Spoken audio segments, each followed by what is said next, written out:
Hi, welcome to the Talking Tavern. I'm Ben, and I'm very pleased to have with me Dave Lee, aka Nizuul, with me this week. And Dave is the GM for Chaotic Good, which is an open legend actual play. He's a veteran role player with over 30 years of tabletop experience.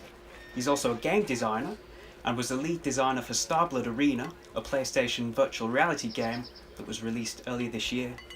Dave, thank you for joining me and welcome to the Talking Tavern. Thank you for having me. How are you, sir?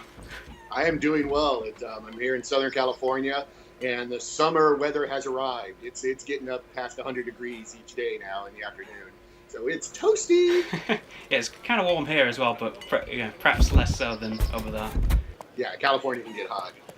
Okay, so let's get straight into these questions. So one question I like to ask everyone on here is basically, how did you get into RPGs? What was your origin story, as it were? Whew, I hope you got a little time there. Yeah. Because we're going to go way back in the time machine. Right, okay, yeah. All the way to the year 1979. Okay, yeah. Now, this is before computer games even existed, so there was really nothing out there as far as gaming went except some board games and stuff like that. And what it was, I was in junior high school, and a kid did a book report. And so you normally in school, kids are giving book reports and you're just doing this, but he brought up these little booklets, these little pamphlets. It was called Dungeons and Dragons. And of course, just the name itself, I'm like, woo, because I was pretty much big time into sci-fi back then. Right, yeah. I'm not sure if Star Wars had came out yet. I think it did. Yeah. So sci-fi was huge, and we're starting to get some special effects in movies, but he started going over this concept of a game where you play, a character, explain progression, explain that there's a person who runs the game and tells the story, and it's interactive storytelling. And dude, I can't explain to you, man. My mind just went crazy. I'm just like jaw open, like this. And so what I did is I couldn't stop thinking about it all day. So the rest of the day at school, I took a lined piece of paper and I drew a dungeon, a map. And then I made a little chart for a dice 6 on what you would do. And I put monsters in there.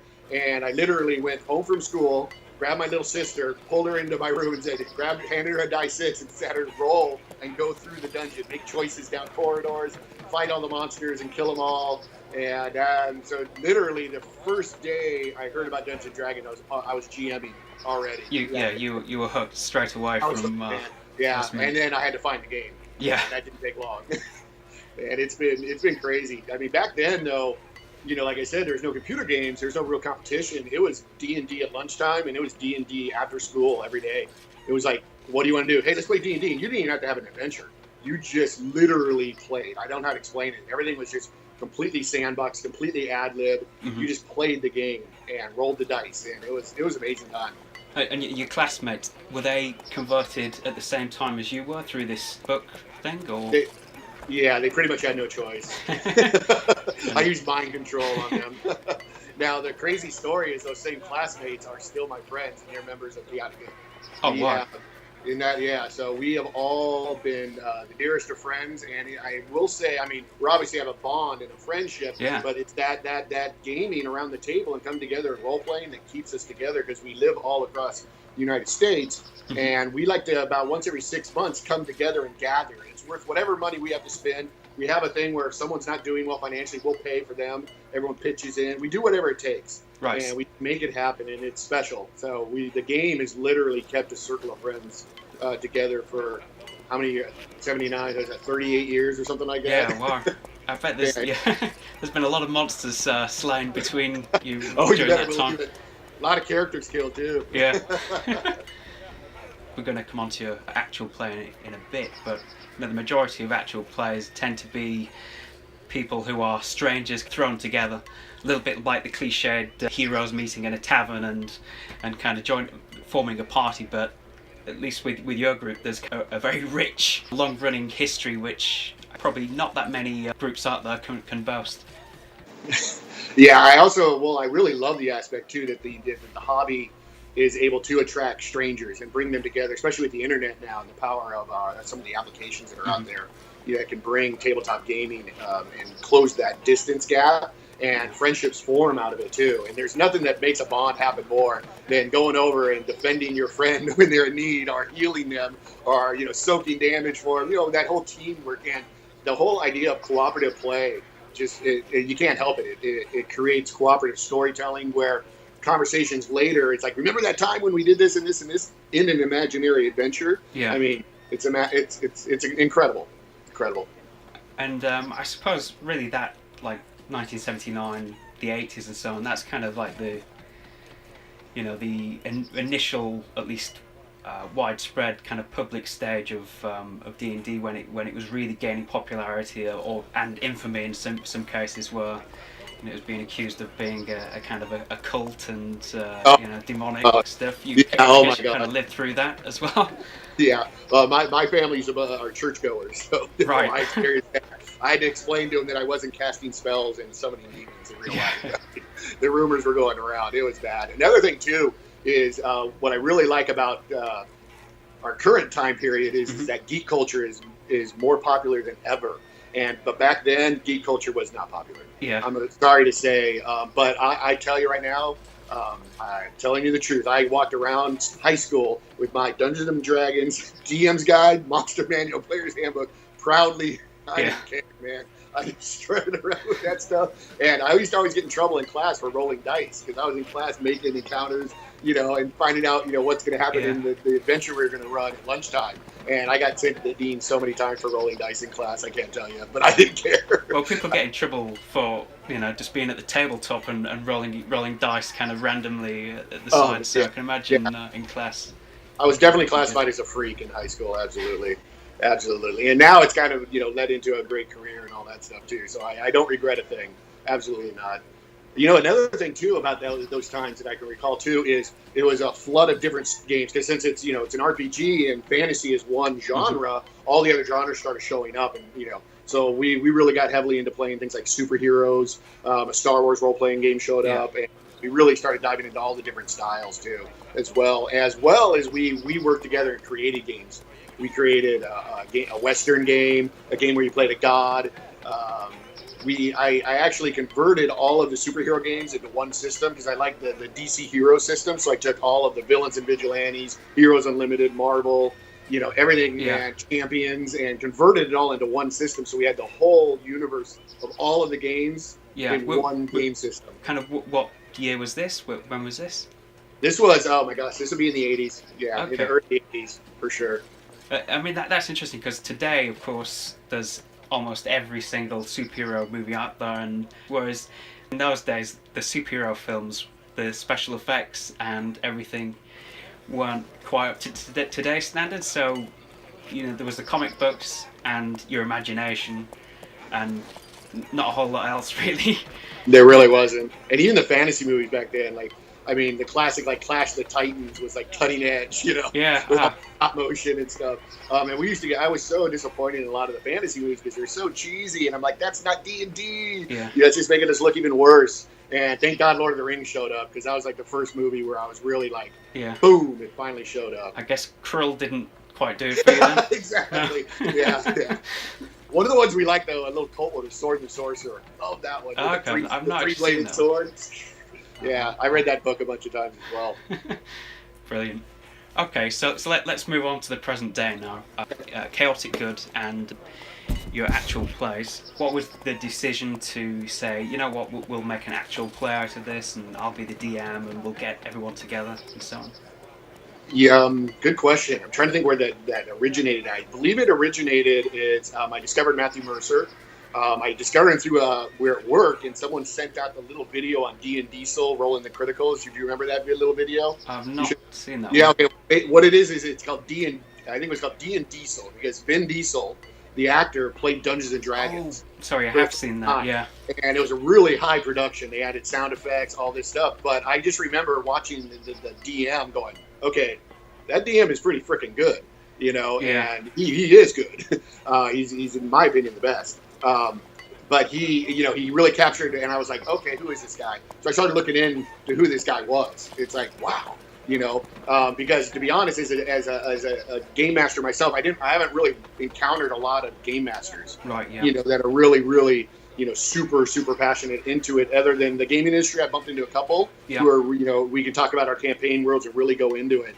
My best conversations happen on Twitter, to be honest, because that's just an amazing ridiculously awesome community of talented game masters there. Mm. But so it was Matthew Mercer, and then I, of course, found Critical Role and started seeing the popularity of actual play. I never thought in a million years people would want to watch a game session. Yeah. So I approached my friend who's also on the team, Lassidar, and we were having discussions over drinks, and I'm showing it to him, and showing the popularity, and showing all these teams that are, very successful with it. And we weren't thinking money.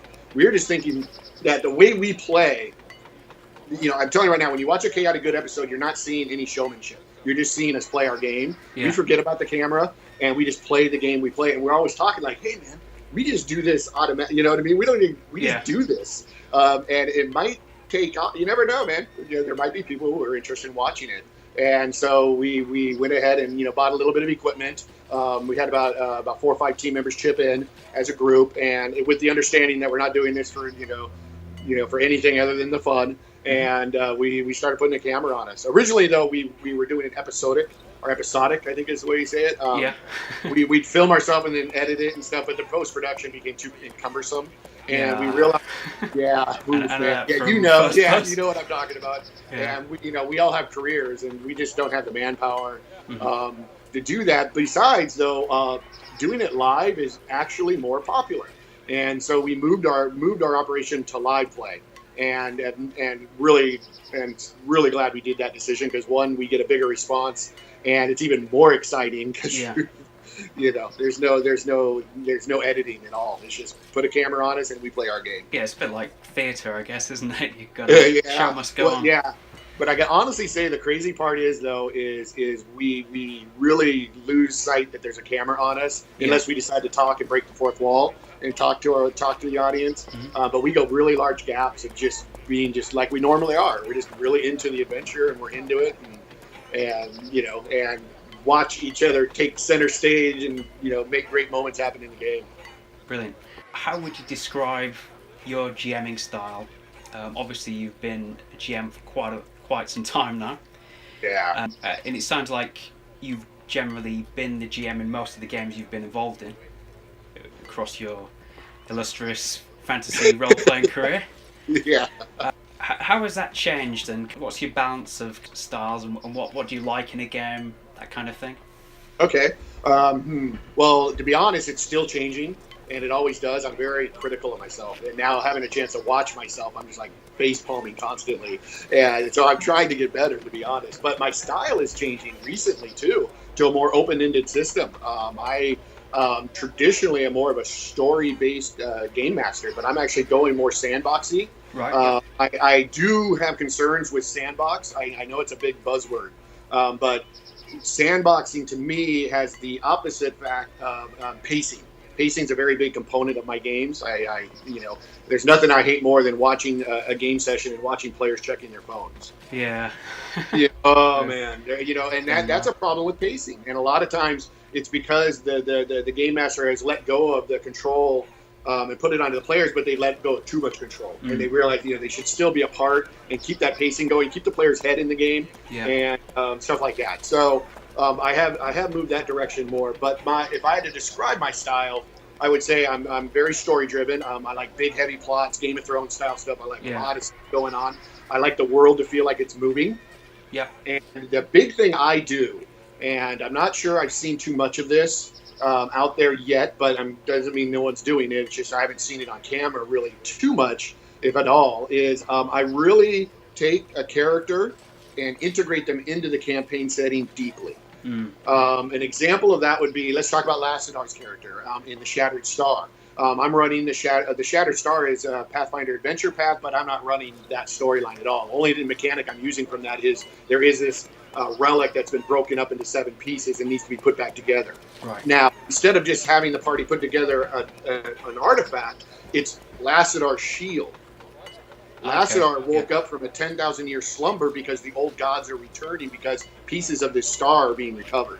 Mm-hmm. Okay, do you understand? So that makes Lassidar an integral part of the campaign and really brings him into it. So each character I bring in that way, in other words, they have something that ties them deeply into the campaign and the storyline.